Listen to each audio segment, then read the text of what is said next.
Salut à tous, les gones, c'est Mika, on se retrouve sur la chaîne pour une nouvelle vidéo Mercato. Évidemment, on poursuit sur le thème des joueurs que pourrait cibler l'OL pour se renforcer. Et aujourd'hui, un poste super important, le numéro 8, technique, vista, contrôle de balle, rapport au ballon, frappe, passe, décalage, coup de pied arrêté, bref, un profil super important. Et j'ai encore une fois missionné Alexis de Datascout. Son compte apparaît à l'écran et je mets également sa chaîne YouTube perso Torque THORK. Là encore, allez vous abonner, c'est super important. Et Alexis a sous la main 4 noms qui, je le sais, les gones vont vous plaire, c'est obligé.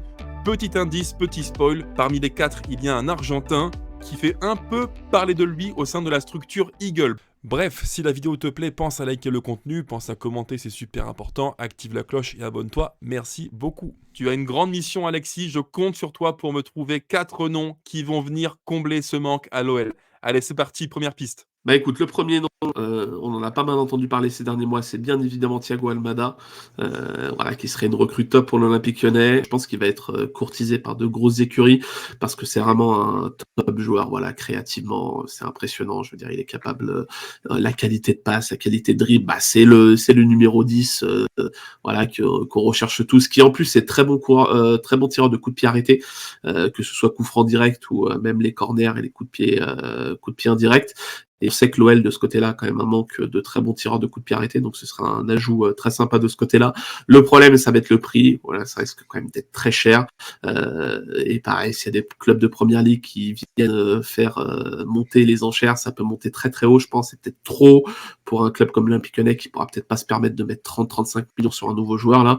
Donc il va falloir voir le prix, mais c'est clair que si ça rentre dans les finances de l'Olympique Lyonnais, c'est bien évidemment une recrue de tout premier ordre. Quand Thiago Almada, il suffit d'aller voir quelques vidéos et tu vois que le joueur est au-dessus et que c'est un bonbon pour les yeux quoi de voir jouer ce joueur. Thiago Almada, il y a zéro surprise, super profil. Je ne te cache pas, je te l'ai un petit peu dit en off. Dans ma shortlist des numéros 8, 10 créatifs, techniques, il est tout en haut. Pour moi, c'est le favori ultime pour être le profil parfait et venir renforcer l'entrejeu de l'OL. Pour moi, il coche toutes les cases. Il est technique, fort dans les demi-espaces, bon passeur, frappe de balle très sèche, expérience du haut niveau avec la sélection et aussi avec en Argentine avec Vélez. Bref, super profil. Il est très fort techniquement. Il a tout pour réussir à l'OL. Et en plus, je rappelle que les rumeurs annoncent que John Textor l'aime beaucoup. Donc, si John nous écoute, John, il y a un effort à faire sur Thiago Almada, profil parfait pour moi pour renforcer l'OL sur un poste primordial. On enchaîne Alexis, seconde piste. Là encore, je crois qu'il y a du lourd.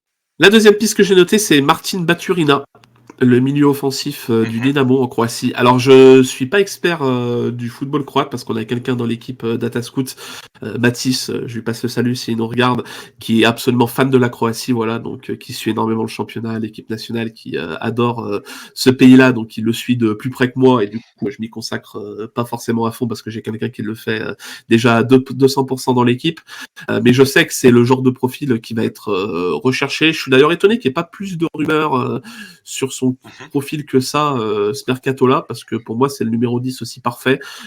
Technique, vision de jeu, intelligent. Voilà, c'est. Pour moi, il ressemble énormément à Almada. Il est peut-être un peu moins technique qu'Almada et peut-être un peu plus bon dans la dernière passe, mais pour moi, c'est un numéro 10 aussi qui remplirait énormément le rôle de 10 à l'OL. Je pense que ce serait parfait. Pareil au niveau du prix, bah, c'est un jeune joueur. Voilà. Dès que tu as un club qui va commencer à faire monter les enchères, ça va être très compliqué. Et c'est surtout le genre de joueur qui, quand il reste dans le même club, après des rumeurs de départ, a tendance à baisser un peu de niveau. Il n'a pas fait une grande saison encore. J'ai l'impression que ça arrive très souvent. Le joueur voilà, qui monte très haut, très jeune, qui est très fort, qui est courtisé par pas mal de clubs. Au final, le transfert se fait pas. Et l'année d'après, il a toujours du mal à la digérer et les performances sont toujours un peu en baisse.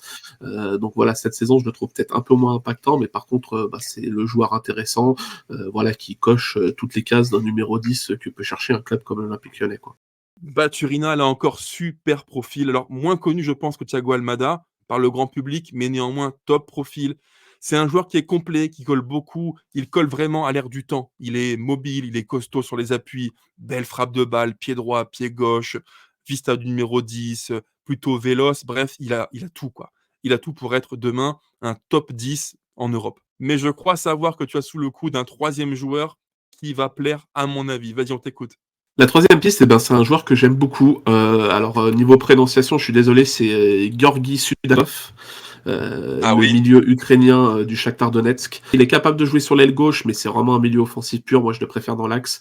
Et ouais, j'adore ce joueur-là. Niveau intelligence de jeu, c'est vraiment le très très haut du panier. On parle pas beaucoup de lui, parce que c'est l'Ukraine. Je sais pas du tout ce qu'il va faire cet été pour le coup. Je sais pas, c'est le genre de joueur qui va atterrir où, parce que j'ai l'impression qu'on en parle très très peu. J'entends très très peu parler de lui, alors que pour moi c'est vraiment le top niveau. Donc je suis très curieux de voir où il va aller, quel club va être capable d'aller le chercher. Mais ouais, franchement, au Shakhtar, il y a quand même quelques joueurs très très intéressants à aller chercher. Il y a lui, il y a aussi du Bondarenko. Franchement, il y a plein de joueurs. Donc un Sudakov, pour moi, si tu cherches un numéro 10, qui va être capable d'organiser le jeu, qui va être capable de trouver la passe au bon moment, intelligence, QI foot supérieure à la moyenne, Sudakov, faut y aller quoi. Faut y aller. Et le prix, je pense qu'il peut être intéressant parce que pour l'instant, je vois très peu de clubs se positionner sur lui. Donc, pour moi, faut y aller cet été, faut pas perdre de temps. Sudakov, pour moi, il a toutes les cases pour exploser parce que voilà, il est intelligent, il a la technique, la qualité de passe. Voilà, s'il progresse et qu'il continue à monter les échelons, pour moi, ça peut devenir un très très très bon joueur. Et d'ailleurs, j'ai très très hâte de voir ce que va faire l'Ukraine à l'Euro parce qu'ils ont plein de joueurs intéressants et un Sudakov sera assez. C'est vrai. Sudakov, là, les gones qui nous écoutaient, franchement, c'est un super profil. Et c'est peut-être, à mon sens, avec Thiago Almada, les deux joueurs élite premium plus. En ce qui me concerne, j'ai découvert le joueur cette saison en Europa League contre l'OM. Il a mis dans mon souvenir le but du penalty du Shakhtar au Vélodrome contre Marseille. Et il avait été vraiment brillant, super joueur. Et alors lui, pour le coup, c'est rare que ça m'arrive, les gars, depuis quelques temps, parce que je suis assez critique sur le football de maintenant, qui me paraît moins fort que le foot d'il y a 25 ans. Mais néanmoins, c'est un des rares joueurs qui, quand je l'ai vu, je me suis dit, OK, lui, vraiment, il a un truc en plus. Super joueur. On est gâtés, les gars. Dites-nous en commentaire, c'est important. Dites-nous bien, pour vous, quel serait parmi les trois évoqués pour l'instant, donc Almada, Baturina, Sudakov, celui qui, pour vous, serait le profil idéal pour renforcer l'OL.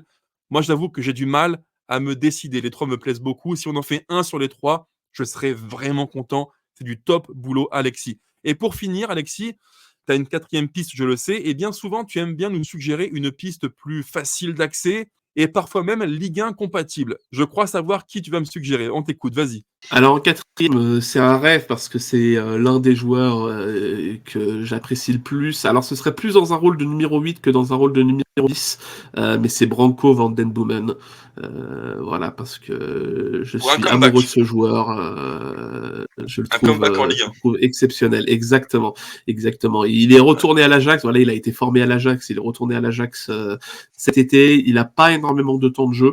Il joue pas beaucoup. Il est du tout titulaire indiscutable. Avec l'arrivée de Farioli, j'ai un peu peur entre guillemets pour son avenir parce qu'on sait que Farioli c'est plutôt un mec qui va aimer mettre des milieux box to box, qui vont multiplier les courses, etc. Et Van den Boomen c'est pas forcément sa qualité première. Donc je sais pas s'il a un grand avenir sous Farioli après à voir ce qu'il va en faire.